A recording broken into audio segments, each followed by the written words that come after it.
Je voudrais qu'on corrige ça. Par exemple, Jésus n'est pas un Ismaélite. Les Arabes sont des Ismaélites. Est-ce qu'on se comprend? Les Arabes sont des Ismaélites. Vous pouvez prendre Ésaïe 21, verset 11 jusqu'à 17. C'est une prophétie qui concerne Édom et Arabie. C'est bon?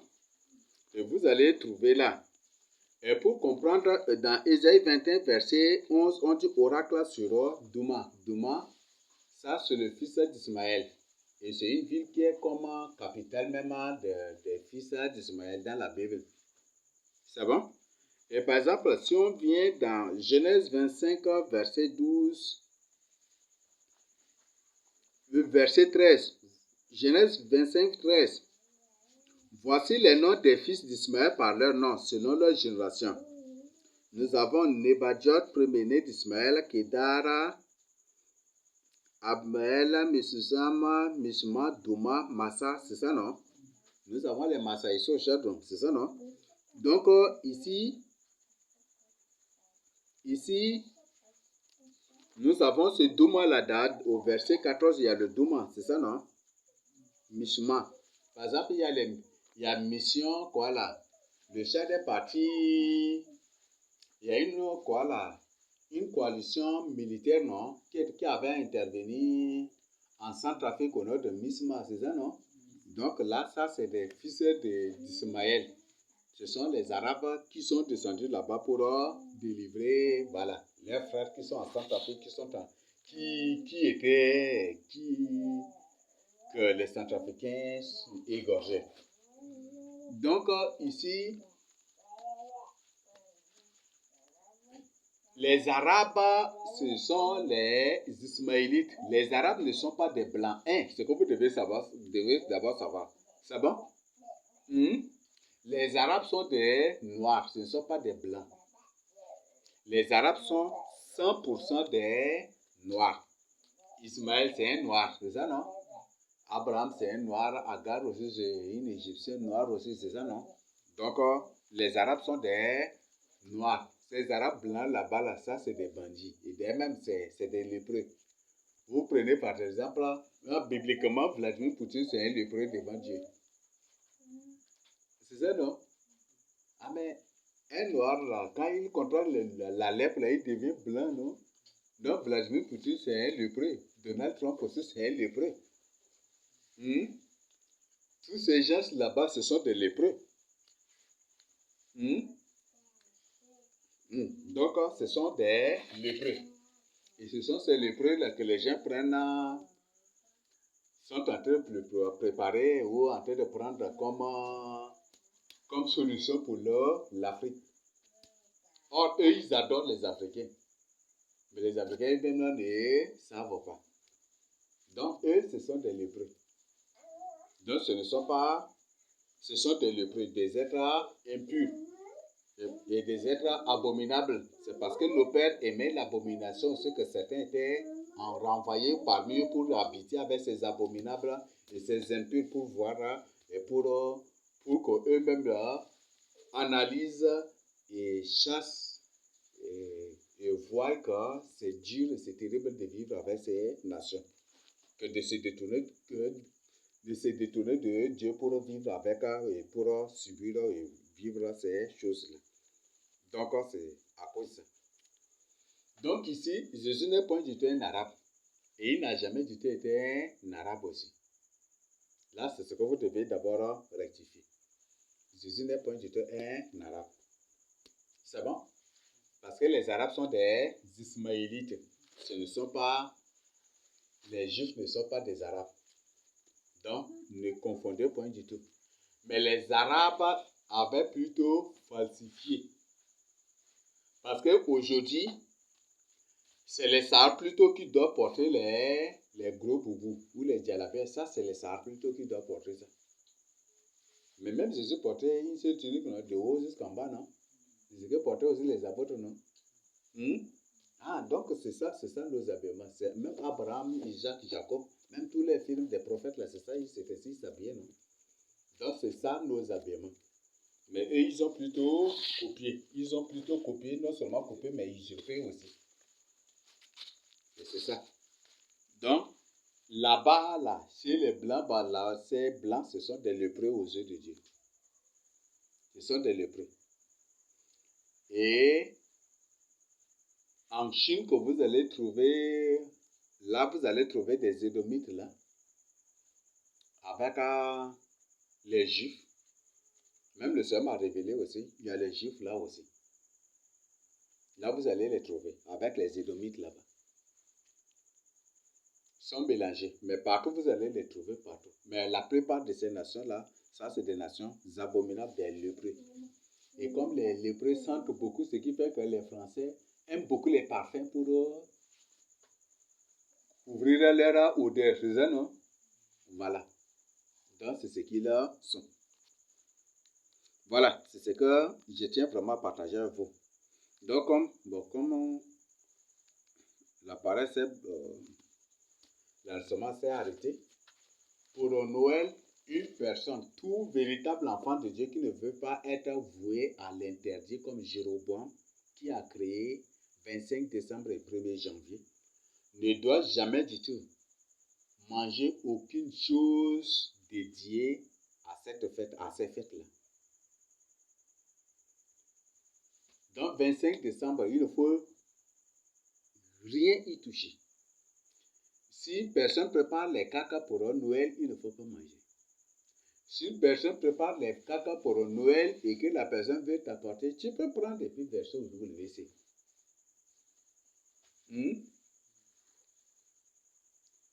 Et la meilleure solution pour toi, enfant de Dieu, c'est mieux que vous restez ici pour faire l'étude biblique que de rester à la maison pour être dérangé. Parce que si tu restes à la maison, tu risques d'avoir des problèmes avec certaines personnes. Ils vont crier joyeusement, venir Noël, Noël, Noël. Et tu lui dis, Noël, c'est pas une fête biblique, je crois que... Et si c'est ton oncle encore, ou ceci, ça va être un problème, non? Voilà. Donc, au lieu de rester à la maison pour des trucs, soit tu peux sortir en évangélisation, il n'y a pas de problème. Ou soit tu restes dans la maison de Dieu pour louer, pour faire la volonté. Reste seulement à la maison, dans la maison de Dieu. Vous faites l'étude biblique, c'est mieux. Mais ne mangez aucune chose préparée, cuisinée pour Noël. Ne le faites pas du tout. Ne le faites pas du tout. Donc, Noël, c'est une fête purement satanique. C'est à cause de Noël que le roi Jéroboam était exterminé avec toute sa famille. On vient de voir déjà. Donc, c'est une fête mystique et occulte. Et Noël, Jéroboam, en célébrant ces fêtes-là, dans la Bible, il célèbre avec les chants de Dieu et avec les paroles de Dieu. C'est ça, non? Il n'a pas célébré Noël dans la Bible. Jéroboam n'a pas célébré ces fêtes-là avec les lois de Bouddha, ni avec les lois de Mohammed, ni avec les lois d'aucune de ces gens-là, d'aucune de ces entités. Mais plutôt avec les lois de Dieu et avec les chants de Dieu et aussi avec les sacrifices de Dieu. C'est ça, non? Malheureusement que c'est en honneur d'autres. Si c'est agréable à Dieu, je crois qu'il célèbre ça avec les lois de Dieu, avec les chants de Dieu et avec les sacrifices de Dieu. Si c'est agréable à Dieu, là, je crois que Dieu n'allait pas l'exterminer avec sa famille, non. Mais si Dieu l'avait exterminé, c'est pour dire que c'est offert à d'autres dieux, même si c'est avec les versets bibliques, même si c'est avec des chants de Dieu. Donc, chacun doit être informé. Si une personne t'apporte un habit et dit c'est pour habit de Noël, tu peux refuser sur le champ ou tu peux prendre et dès que la personne tourne le dos, il faut brûler l'habit là. Il faut que ça soit clair. C'est bon? Si une personne ramasse les bonbons pour venir te donner, il faut dire je ne veux pas. Et c'est mieux de rester en jeûne. Si tu vois que tu vas être beaucoup dérangé, sois en jeûne. Et quand une personne dit j'ai eu des trucs comme ça, tu dis je suis sur la montée. Il va trouver bizarre, mais c'est la vérité. Donc, il faut lui dire ouvertement. C'est mieux d'être en jeûne. Donc, Noël, c'est une fête purement satanique, mystique, occulte. que Jéroboam m'a amené ici en Afrique, dans le but de corrompre nos pères, et dans le but d'empêcher nos pères d'aller à Jérusalem, la ville de ça, pour célébrer les fêtes de Dieu, et pour apprendre les lois, pour faire la volonté de Dieu là. Parce qu'il dit que s'il laisse le peuple aller là-bas, quand le peuple va célébrer, parce que dans la plupart des cas, quand le peuple part pour célébrer les Pâques de Dieu là, dès qu'ils rentrent là, ils font quoi? Ils détruisent toutes les idoles qu'ils trouvent au bout de la route, c'est ça, non? Et Jéroboam a peur de ça. Ils détruisent toutes les idoles qui se trouvent dans le pays. Ou même le prêtre, même il le dit. Et Jéroboam servit déjà la première cible. Si le peuple parle là, il sait que du retour de ce peuple-là, lui va être la première cible. Et le peuple va le tuer. C'est ça, non? Je crois que dans la Bible, c'est toujours ça. C'est à cause de ça que, Jéroboam, bon, ok, si c'est ça. On célèbre maintenant la reine du ciel et on célèbre, il a imposé le culte de Baal et le culte de la reine du ciel. Et ces cultes-là, et c'est ça qu'on a vu, c'est Noël et Noël. Noël ensemble, Noël. Donc c'est ça. Donc c'est juste ça. Donc, parce que chaque fois que le peuple part à Jérusalem pour célébrer les fêtes de Dieu, ils retrouvent automatiquement la crainte de Dieu. Ils sont trop zélés. Et toi, un prêtre seulement d'un autre Dieu qui, des trucs comme ça, il te tue. Il vous tue, il tue seulement. Et c'est ça, c'est par crainte de mort aussi que Jéroboam a créé. Mais malheureusement, il a fini tragiquement à cause de cela. Donc, tous ceux qui célèbrent 25 janvier et 1er janvier, 25 décembre et 1er janvier finiront tous tragiquement. Seront tous balayés comme la maison de Jéroboam. C'est des abominables. Jérémie a dit. Jérémie 7, non? Verset 17 à 18. Ce sont des abominations. Jérémie 44, du verset 15 à 19, c'est ça, non? Que c'est des abominations. Et on a lu partout aussi que ces faits, ce sont des abominations. Ézéchiel 8, verset 14 à 15. Dieu a dit que c'est des abominations. Ce sont des fêtes d'abomination. Donc, c'est cette fête-là. On dit Noël. Ézéchiel 4, verset 8, verset 14 à 15. On dit les femmes s'assirent pour pleurer Tammuz. C'est ça, Noël, Noël.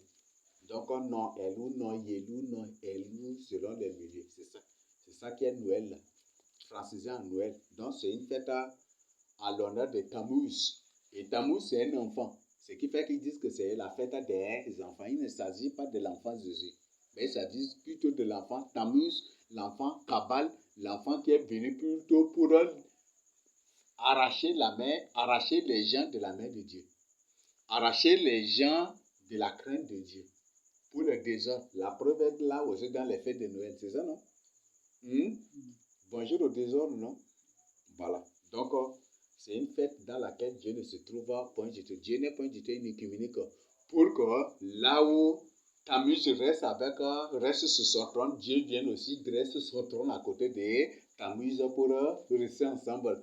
Et quand vous faites quelque chose là, si c'est pour Dieu, Dieu rit bien, bien, bien. Et si c'est pour Tammuz aussi, Tammuz rit bien, bien et Dieu se met en colère. Et si c'est là, Dieu n'est pas dans ça. Dieu est contre l'œcuménisme. Dieu est contre toutes ces choses. C'est pourquoi même dans les faits, même Dieu dit, tu n'accoupleras pas du tout deux vaisseaux d'espèces différentes. C'est ça, non? Il ne faut pas accoupler un canard avec un coq, avec un poulet. Là, déjà, l'accouplement, c'est une union, non? Une union. L'œcuménisme, c'est une union aussi, non? Nous sommes unis, les frères, nous sommes unis. C'est ça, non? Ils ont même chanté aussi, non? C'est des mots composés, même ces gens, non? Donc là, c'est pour que vous compreniez ces choses-là. Donc Dieu n'est pas dans l'œcuménisme, il n'est pas du tout un œcuménique. Il n'y a qu'un seul Dieu, c'est que la Bible le dit. Et tous les dieux des nations sont des néants, des vanités. C'est ça, non? Voilà. Et Jérémie 9, combien? 11 ou combien? 11 à 12 dit, les dieux qui n'ont pas fait les choses de la terre disparaîtront. Ce qui fait que quand ces dieux vont disparaître, tous ceux qui adorent ces dieux, tous ceux qui célèbrent les fêtes de ces dieux-là vont tous disparaître. C'est pourquoi condamner toutes les fêtes nationales, toutes les fêtes internationales et les fêtes internationales et nationales que locales, tout est conventionnel, condamner toutes ces fêtes-là. C'est les fêtes des faux dieux. Et si vous célébrez ces fêtes, le jour où ces dieux vont partir là, ils vont dire, mes enfants, venez, suivez-moi. Il va être devant et vous allez être derrière eux, c'est ça, non? Et vous allez partir définitivement. Mais ceux qui appartiennent à Jésus-Christ ne vont point du tout partir, parce que la parole ne passe point. Et tous ceux qui vivent dans la parole de Dieu, dans la crainte de Dieu, ne passeront point du tout. Donc ne mangez rien du tout des choses dédiées à Noël. C'est mieux aussi, l'option, c'est mieux de rester en jeûne. Ça va aussi beaucoup t'aider. C'est bon? C'est mieux de rester en jeûne. Et si tu vois que sortir dehors des trucs là, reste dans ta chambre, ferme toutes les portes, reste à l'intérieur et médite la parole de Dieu. Ça va beaucoup t'aider, non? Et mets un peu, arrange tes tapettes là au niveau de fondation là, et puis mets calme. Ils vont croire que tu es déjà sorti, non? C'est ça, non? Hein? Ah, au soir, tu restes sous un manguier comme ça, aussi en brousse, et tu fais la méditation à part de Dieu, c'est de la bénédiction. Tu vas avoir de la bénédiction que de rester là, parce que les gens vont t'énerver. Parce que là, peut-être, Vincent, vous allez voir, il y a des gens des voisins qui vont envoyer leurs enfants même chez vous. Pour collecter vos cacos, pour collecter les cacos. Oui, même il y a des parents, pendant les Noëls là, certains enfants, c'est les parents qui les envoient. Peut-être eux, ils n'ont pas de moyens pour faire les cacos là. Ce qui fait que les enfants qui ne sortent pas pour crier ça et là, ça c'est des enfants qui ont déjà, leurs parents ont tout garanti là déjà à la maison. Mais ceux-là voilà, il n'y a rien et même leurs parents n'ont rien, ils ne peuvent pas aussi sortir demander, c'est leurs parents même qui les envoient. Ça, c'est des cas, ça existe. Dans le voisin, il trouve que des trucs là, lui-même, il va faire semblant d'envoyer son enfant. D'envoyer 3, 4, 5. Si l'enfant est seul, peut-être tu vas prendre dans la paume de main seulement. Mais si c'est 3, 4, 5, les tu es obligé de prendre avec Kuro quand même, un peu. Et ils vont faire semblant comme s'ils amènent d'abord à la maison avant de manger, alors c'est pour donner à leurs parents. Donc voilà, c'est ce qui se passe. Donc, condamner ces fêtes-là, c'est une fête de pauvreté, de misère, que tout véritable serviteur de Dieu doit condamner. Parce que juste après 25 décembre, juste après 1er janvier, c'est la galère totale. Hein? Et les gens dilapident toutes leurs choses pour se retrouver. C'est ça, non? Juste après là, c'est un temps de déséquilibre total. Bon, ça, on ne peut pas parler de déséquilibre, mais c'est un temps de catastrophe carrément. Hein? Ça, de catastrophe carrément. Économique ou bon, ici le mot est là encore, je ne sais pas, mais c'est un temps terrible où les gens partent jusqu'à pour vendre leurs souliers. La personne a quand même là, il prend pour vendre. Il y a ceux qui vendent même leur cirage aussi, leurs brosses. Bon, tu trouves c'est trop bizarre, mais la personne est vraiment en difficulté parce qu'il a tout dilapidé pour ces défaites-là. Ce ne sont pas. Et tous, comme je vous ai dit, toute fête à célébrer, toute fête que Dieu a recommandée à nos pères. Quand nos pères ils rentrent joyeusement. Et personne ne dilapide quelque chose après pour se retrouver parce qu'il a fait des gâchis. C'est ça, non? Personne ne fait cela. Mais pour les deux fêtes là, juste après ces deux fêtes, les gens vendent tout. Même il y a des gens qui vendent leur terrain encore. Vous voyez, c'est des fêtes parce que c'est une preuve que c'est une fête qui ne vient pas du tout de Dieu. Et c'est une preuve que c'est une fête d'adoration des démons. Ce qui fait qu'il y a la malédiction là. Tandis que les fêtes de Dieu sont toujours accompagnées des bénédictions. C'est ça, non? Lisez dans la Bible seulement. Quand nos pères s'élevaient, les fêtes de tabernacle, les fêtes de ceci, ils rentrent joyeusement, ils bénissent, tout joyeux. Donc, et pire encore, après ces fêtes-là, les avortements maintenant. Les avortements, les cas de décès suite à des avortements. Les familles sont brisées. Les filles sont le plus souvent renvoyées, chassées de la famille à cause de grossesse, ça y est là, à cause de telle femme, ou à cause de tel homme qui a couché avec elle, et partout, toujours ces mêmes problèmes. C'est une fête de désordre sexuel. Donc, toi, enfant de Dieu, tu dois condamner. Et toute église qui célèbre ces fêtes-là, ce ne sont pas du tout les églises. C'est des églises de Jéroboam qui a créé ces-là. Et on a lu dans Ézéchiel 8, 14 à 15 que ça célébrait même dans la maison de Dieu par la suite après. Et à cause de ça, Dieu a détruit aussi sa maison. Dieu a détruit sa maison. Si Dieu n'a pas peur de détruire sa propre maison là, toi-même il va te détruire si tu célèbres aussi là. Donc c'est bon que vous condamnez cela et c'est bon aussi de partager en sortant de l'évangélisation. N'oubliez pas aussi d'avertir les gens ou d'envoyer les messages vraiment aux gens pour les avertir. Ce ne sont pas du tout des faits bibliques. Merci, je m'arrête à ce niveau. Il n'y a pas de chose, non?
Donc, voilà. Et encore le grand danger. Comme c'est une fête d'adoration de Tammuz, tous les poulets que les gens égorgent, c'est un sacrifice. Et tout sacrifice, c'est une alliance, c'est un pacte avec les démons. Et ces églises en font combien? Même ils partent jusqu'à égorger combien de bœufs, combien de moutons, combien de chèvres, combien de boucs. Donc, arrêtez vraiment cela. Ça, toutes ces choses égorgées pour 25 décembre, pour 1er janvier, pour ces fêtes-là, toutes ces choses, c'est des sacrifices. C'est des sacrifices, c'est des alliances. C'est des pactes avec ces démons. Avec ces démons Tammuz-là. Et Nimrod et... Parce qu'on ne parlera jamais de Tammuz sans parler de sa maman, la reine du ciel, ni parler aussi de Nimrod. Donc, c'est ce que vous devez savoir. Moi-même, là, je demande vraiment au Seigneur de me pardonner parce que quand j'étais, je ne sais pas si c'est au collège comme ça, là, dans ma joie pour cette fête-là, des trucs-là, un jour, pourquoi, là, on m'a demandé, là, c'est une fausse date de naissance même aussi. J'ai dit, c'était au niveau de la surveillance, j'ai dit, je suis né le 25 décembre. Et pourtant, je ne suis même pas né le 25 décembre. Et j'avais dit cela que jusqu'à me pardonne et brise, me coupe les liens de ces choses-là de ma vie et de ce mensonge aussi, au niveau du collège de ma vie. Et qu'il brise aussi les liens de Tammuz, parce que si j'ai dit, je suis né le 25 décembre, c'est que Tammuz, peut-être il y a en guerre contre moi, je ne sais pas. Donc, que jusqu'à me pardonne, brise et coupe les liens de ces choses-là de ma vie, pour sa gloire.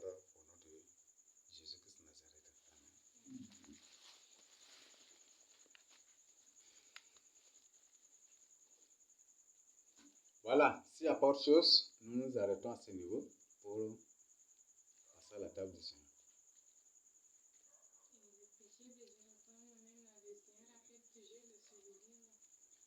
Oui, ce péché, c'est ce péché qui a, c'est ce péché d'adoration de Nimrod, de la reine du ciel, qui est la mère de Tammuz, là, avec leur fête 25 décembre et 1er janvier, qui a détruit le règlement d'Israël. Et souvent, Dieu ne fait que rappeler ça. C'est ça, non? C'est ça. Souvent, Dieu ne fait que rappeler ça. Et par la suite, Akab, il est venu là, avec Isabelle, ils ont imposé maintenant autre chose. Akab est venu pour compléter avec les coutumes et les traditions encore. Akab a continué, mais en ajoutant les coutumes et les traditions. C'est ça, non? Jusqu'à ce que le royaume d'Israël soit déporté premièrement par le roi d'Assyrie. C'est Salmanasar, non? Salmanasar, donc c'est ça. Donc c'est un surnom. C'est lui qui a dispersé les arbres.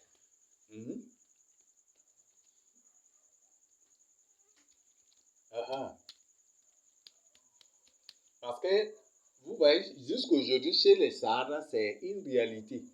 Les Sahara aiment toujours donner des surnoms aux gens. Ce qui fait que toujours la Bible est bourrée aussi des surnoms. Que des noms vrais de la personne. Ce qui fait que peut-être, c'est dans ce concept que les gens y auraient mal affermis disent que la Bible c'est un mythe parce que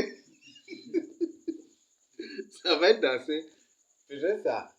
Peut-être c'est à cause de ça que ces gens sont mal affermis et il y aura et voilà, débiles, veuillez m'excuser, pas pour les insulter, mais c'est à cause de ça, peut-être c'est à cause de ça qu'ils disent que la Bible c'est un livre des mythes et des contes, voilà, il y a un livre mythique des trucs, ça va être ça. Parce que jusqu'aujourd'hui, chez nous, chez les Sahara au sud ici, c'est facile de l'été. Ah, tout récemment, seulement à peine, les élèves voulaient même me surnommer Abakadre, on voulait même me surnommer même ça.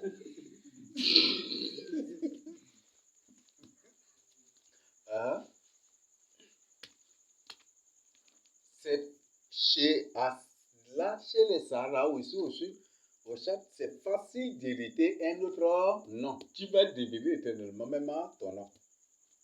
Que ton véritable nom. Oui.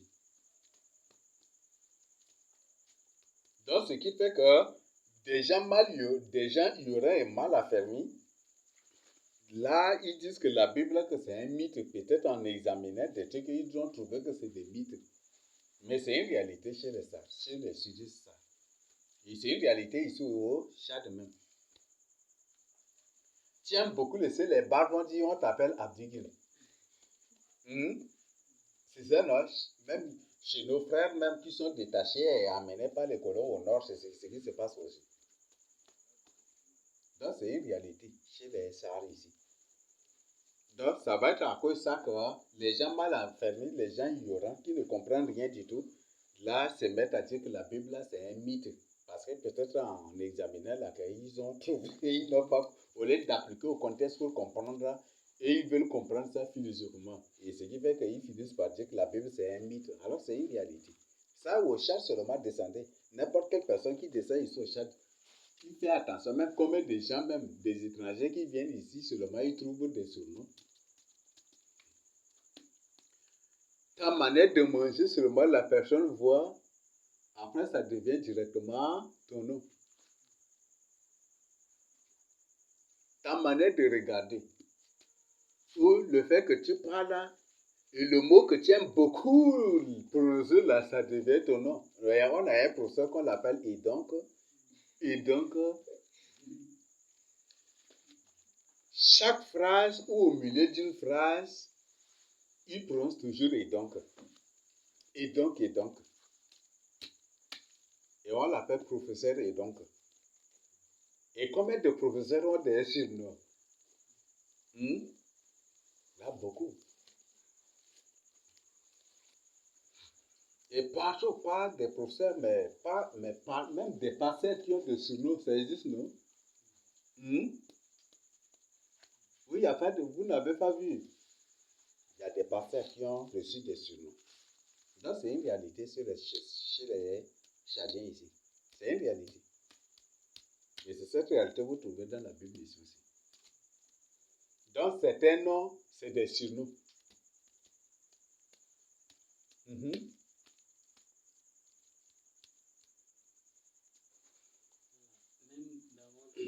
Tous les grandes personnes qui sont là, tous les noms que les gens les appellent avec, ce n'est pas leur nom propre.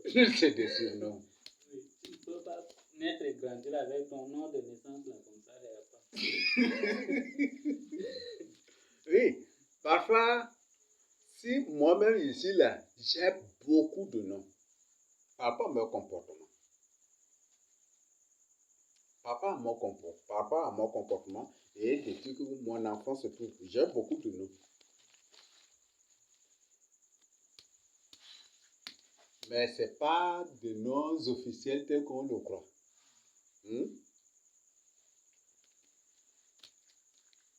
Là, mon nom, c'est Bonheur. Là, depuis mon enfance, on m'appelle Bonheur. Et on m'appelle Moïse. On m'appelle Papou. J'ai beaucoup de noms. J'ai beaucoup de noms.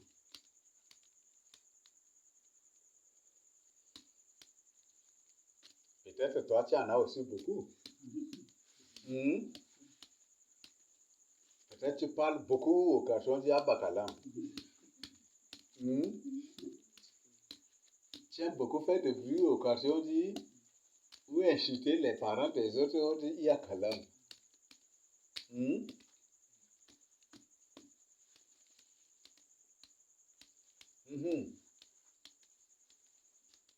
Donc, c'est comme ça, hein? C'est comme ça. Là, ça, c'est une réalité purement tchadienne. Tu descends ici au Tchad, là, tu vas avoir un surnom seulement. Et c'est ça qu'on trouve dans la... Mais par rapport à ton comportement. Et même les lieux même, les noms des lieux même, là, reçoivent beaucoup de surnoms aussi. Oui. Si tel événement s'est passé là, directement, ça devient le nom du lieu. Ça, c'est une réalité, ça. Est-ce que c'est pas ça aussi qu'on trouve dans la Bible?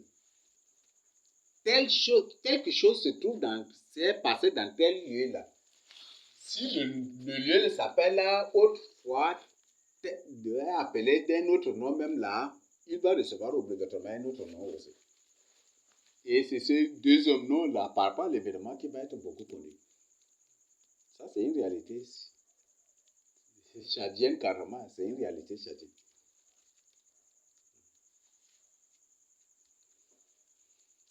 Donc, ce qui fait que c'est dans ces contextes où on ne sait pas. Par exemple, vous prenez seulement.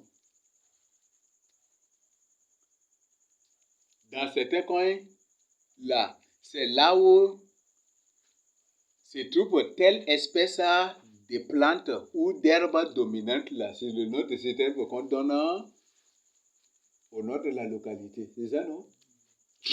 C'est ça, non? Ah, et ça, c'est partout comme ça.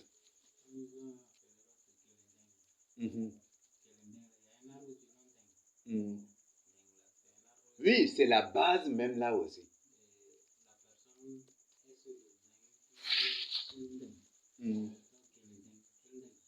Gilden. Vous voyez ça? Gilden. Ah oui, ils même sont au bord du fleuve là. Gilden.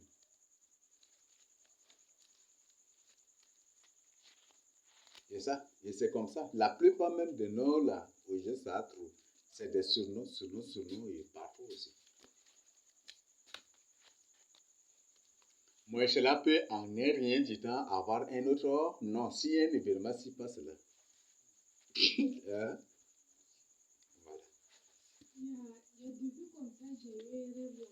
C'est un quartier où on habitait là, mais ça, quand on fait partie de on habitait là, le quartier là, c'est moi. Et puis, dans un rêve là, quelqu'un m'a dit que le quartier là, ce quartier là est une partie de la Terre Sainte de Jérusalem. C'est ça. Les terres sont déplacées, mélangées partout. Partout. Les terres sont déplacées. Ils ont déplacé des terres et certaines terres même se sont retrouvées sous l'eau aussi. Certaines terres se sont retrouvées sous des sables. Certaines terres se sont retrouvées sous des sables. D'autres se sont retrouvés dans des forêts et ils ont déclaré ces forêts la zone interdite. Pourquoi ces zones interdites? Le pays appartient à tous les Tchadiens. Tous les Tchadiens ont le droit de promener, de s'installer ou non. Mais pourquoi ils refusent l'accès aux forêts? Les juristes. Hein? Hein? Pourquoi les forêts là, sont déclarées des zones interdites alors qu'il n'y a rien là? Mais pourquoi ils ne veulent pas qu'on découvre notre vraie origine qui cache dans les forêts? Je dis des forêts, ils nous cachent, il y a beaucoup de mystères, il y a beaucoup de vies bibliques qui sont cachées dans des forêts. Pourquoi la petite forêt, il y a des Kempiens là? Vous voyez, non? Pourquoi ils ne veulent pas que les gens restent là? Les gens partent jouer au football, faire tout, mais ils ne veulent pas que les gens restent là. Les gens habitent là. Pourquoi? C'est que si vous creusez ça en profondeur, vous allez trouver des choses qui sont cachées là. C'est pour ça qu'ils ont planté les arbres quoi là. Les plantes, les acacias, ils ont planté tout pour couvrir tout ce lieu-là. Parce qu'en creusant en profondeur, vous allez tomber sur des chaussures de ruines antiques. Ou soit en creusant en profondeur, vous risquerez de tomber sur une ville souterraine aussi. Tu vas creuser, vous, là, tu vois un crayon passer. Aïe, aïe, tu vas te mettre à crier. Donc, c'est ça aussi. Donc, c'est comme ça que le gouvernement agit partout. Donc, là où vous voyez toujours les arbres modernes, moi j'appelle ça des plantes modernes parce que Dieu ne prend même pas son temps pour créer des arbres qui n'aident même pas un humain. En fruits, des trucs, Dieu ne crée même pas ces choses-là. Vous voyez, partout ils plantent ces arbres-là, parce que c'est pour dire que sous ces arbres-là se cachent des choses-là. C'est des ruines, des villes antiques. C'est des ruines des villas ou des maisons antiques, des lieux antiques. Mais eux, ils les placent comme ça sous, comment, des codes pour qu'eux-mêmes ils les connaissent.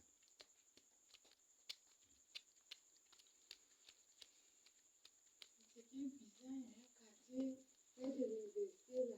Ils disent quartier Barreau, quartier B. Baldier. Ça, c'est les Baals, non? Mais Baal, même la Baal, voilà, j'ai oublié d'expliquer. Baal, là. Baal, même, c'est Baal, non? Baal, même, là, c'est symbolisé par un bouc, non? Et bouc, là, comment on dit en ça? Baal, non? C'est ça, non? Et même un taureau, même, c'est aussi un Baal aussi, non? Un veau, même, c'est aussi un Baal aussi, non? Mais on dit Baal bien, Baal mangue, Baal bateau, c'est ça? On dit ça, non?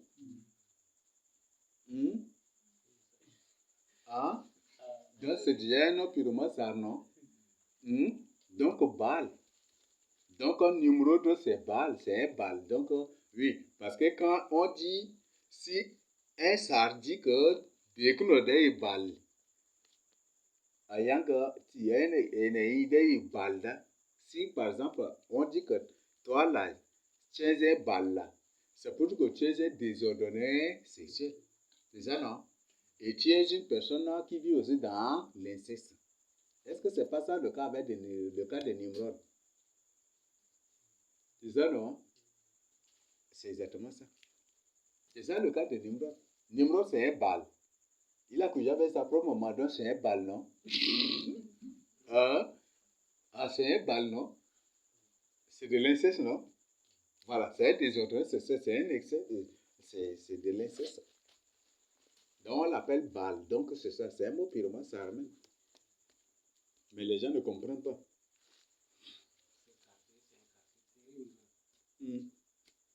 Et tout Baal là.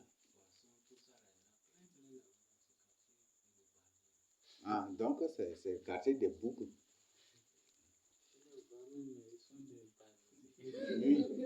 Oui. Vous voyez, moi, ça me fait très peur, ça me fait mal aussi. Une personne va raser, même des passeurs font cela, ils rasent leur barbe là et puis laissent ça là comme celle de boucle là, net ici seulement. Bon, moi je dis ça c'est des démons parce que si c'est des humains, ils prennent eux-mêmes leur temps pour lire la Bible, ils ne vont même pas faire ça. Une personne qui va raser ses barbes et puis va laisser un peu aussi, comment les boucles comme ça aussi. Il y a un problème, non? Est-ce que l'homme c'est un bouc? C'est pour dire que ce sont des balles aussi, non? Des balles aussi, non? Et balle là, quand on parle d'un balle, c'est un chef, c'est ça, non? Les balles là, c'est des gens qui se battent jusqu'à il y aura un chef. Donc quand on dit balle là, c'est pour dire c'est un chef, c'est un docteur. Bon, nous quand on dit docteur là, c'est une personne qui a la maîtrise, qui est habile de trucs. Hein. Bon, en Sarah, quand on utilise, ça a autre signification aussi. En Sarah, ça a autre signification. Docteur là, en Sarah, là, ça a autre signification en français. Ça va être ça qu'ils ont francisé aussi, docteur là aussi. Parce qu'en Sarah, là, ça a autre signification. Parce que nous, on utilise pour signifier autre chose. Donc, ça va être ça. Donc, c'est pour dire que c'est un chef ou une personne qui est en tête des autres désordonnés ou qui des trucs, c'est pour envoyer à ça. Donc, une personne qui est toujours sur la tête des autres en matière de quelque chose ou dans tel domaine, ou bon, dans un désordre, parce que toujours c'est utilisé dans un sens négatif. Donc, balle, toujours. Même quand il parle de balle, pour parler aussi d'un homme de moyens, des trucs comme ça aussi. Donc, une personne, voilà. Donc, balle. Donc, balle là, c'est pour dire que quand ça dit que cet homme-là, c'est un balle là, c'est pour dire que c'est un désordonné fini. C'est ça même le culte de balle aussi. C'est un désordonné fini. Et qui est en tête des autres. Qui a la maîtrise ou l'art ou l'expertise que les autres aussi dans ce domaine-là. Il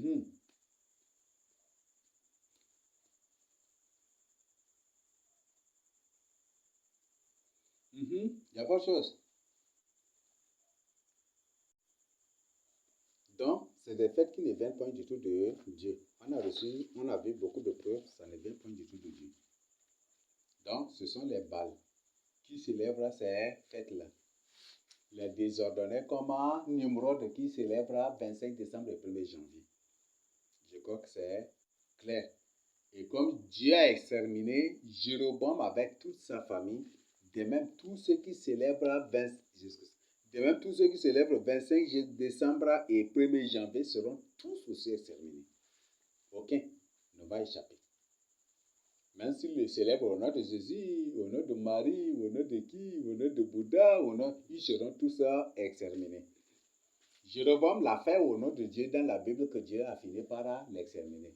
Jéroboam l'a célébré, les a célébrés au nom de Dieu, par les chants de Dieu, par les lois de Dieu, par les paroles de Dieu, par les versets de l'ancienne alliance. C'est ça, non? C'est ça, non? Et par les sacrifices même de l'ancienne alliance, c'est ça aussi, non? Que Dieu l'a exterminé avec toute sa famille. Parce que c'est adressé à autre Dieu. Aujourd'hui, Jésus ne va pas, c'est ce même Jésus-là que nous l'appelons éternel dans la Bible. Que nous l'appelons éternel. Que nous l'appelons, c'est lui qui s'est présenté, il dit que Dieu a dit à Moïse, c'est celui qui s'appelle Je suis qui t'appelle, qui t'envoie. Donc, je suis. Au contexte de l'ancienne alliance, on l'appelle Je suis. Et au contexte de la nouvelle alliance, comment on l'appelle? Jésus, c'est ça, non, il a vaincu Satan. C'est Jésus là qu'ils ont ajouté. Et Jésus transcrit, écrit phonétiquement là, qu'en ajoutant S, là qu'ils ont francisé maintenant, et c'est devenu Jésus là. Donc c'est Jésus là qui est devenu Jésus. Parce que Jésus écrit francisement, a écrit phonétiquement, c'est J-E-S-U. Jésus, il a vaincu Satan, il a vaincu le diable. Et c'est ça que, littéralement, on lit Jésus, non? Mais si c'est phonétiquement, c'est Jésus, c'est ça, non? Et littéralement, on lit Jésus, en ajoutant S seulement à la fin. Donc, voilà, c'est ce que vous devez savoir. Dieu nous partage et son nos excuses, nos aides. Amen. Il y a votre question, non? Il y a un jour, j'ai cherché quelque chose dans un dictionnaire comme ça. Hmm, Ils ont écrit le mot idolâtrie là. hmm. Et puis après, ils ont écrit entre parenthèses. Ils ont écrit politiquement quoi, je ne sais pas, mais ils ont écrit indole, indole comme ça. Ils ont écrit. C'est dans un dictionnaire comme ça. Indole, donc c'est pour qu'il y a la malédiction dans ça. Oui, mais idole même là, c'est indole, non? Hmm? Il y a un dollar là, il y a que dollar, idole là. Parce que Dieu a dit, vous faites là directement la malédiction, vous suivez aux ennemis. Donc, idole même, c'est en ça même déjà. Il y a la malédiction dans ça.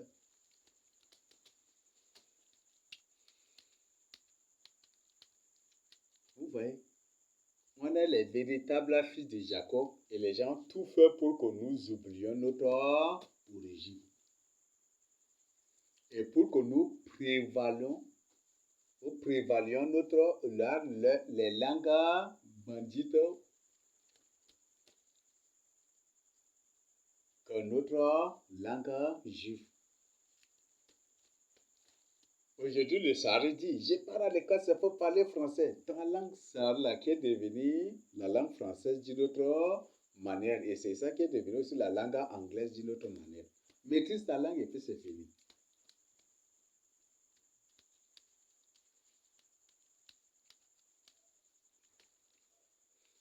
Si le monde ne le croit pas, le monde le croira obligatoirement. La langue mondiale du millénaire, c'est la langue Sahara. S'ils ne croient pas aujourd'hui, ils vont me croire obligatoirement un jour. C'est auquel Dieu fera grâce.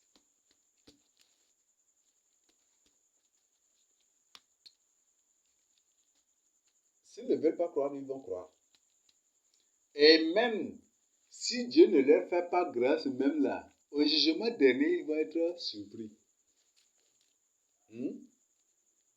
C'est au jugement dernier, ils vont être surpris. Donc, c'est ce que vous devez savoir.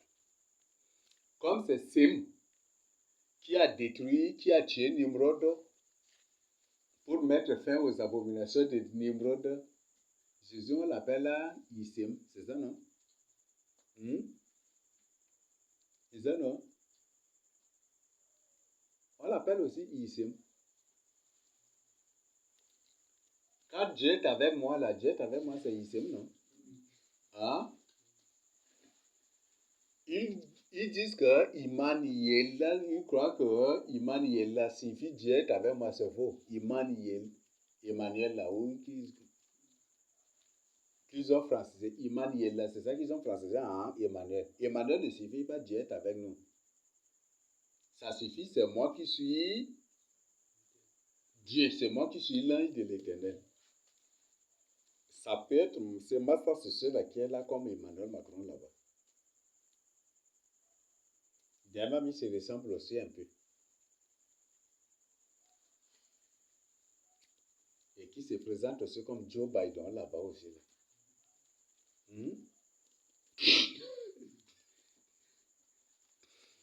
Voilà, donc c'est ce que vous devez savoir. Donc, Jésus maintenant, c'est pour dire que Jésus est pendu au bois pour mettre fin à l'idolâtrie de Jéroboam.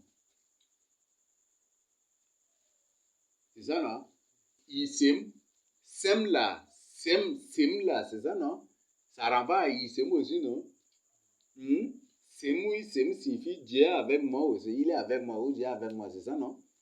Semou, Isim, c'est la même chose. Donc, de la même manière que Dieu a passé par Sem qui préfigure déjà Jésus, qui préfigure, qui symbolise déjà Jésus, a tué Nimrod, Jésus est venu se pendre lui-même, se laisser pendre au bois pour mettre fin à 25 décembre, 1er janvier et aux autres fêtes internationales et locales et nationales. Parce que Jésus était arrivé au temps de nouvel ordre mondial, là. Vous le savez, non? C'est César qui gouvernait le monde entier, non? Et il établissait des rois et des gouverneurs, des préfets, ça et là, c'était ça, non? C'était Jésus était au temps, Jésus était à la Jésus était apparu à la nouvelle ordre mondiale en romaine. C'était en ce moment que Jésus était apparu.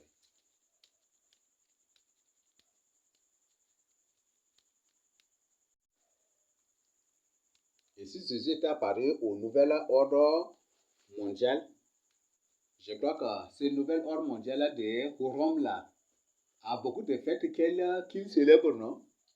Que les empereurs célèbrent, les empereurs romains ont imposé aux gens pour célébrer. C'était ça, non? Beaucoup de fêtes même.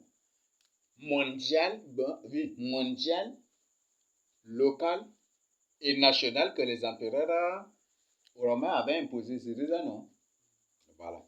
Donc, c'est ça. Donc, Jésus est venu pour abolir tout cela. Donc, c'est ce que vous devez savoir. Merci. S'il y a pas autre chose, on s'arrête à ce niveau. Oui, il y a encore autre chose.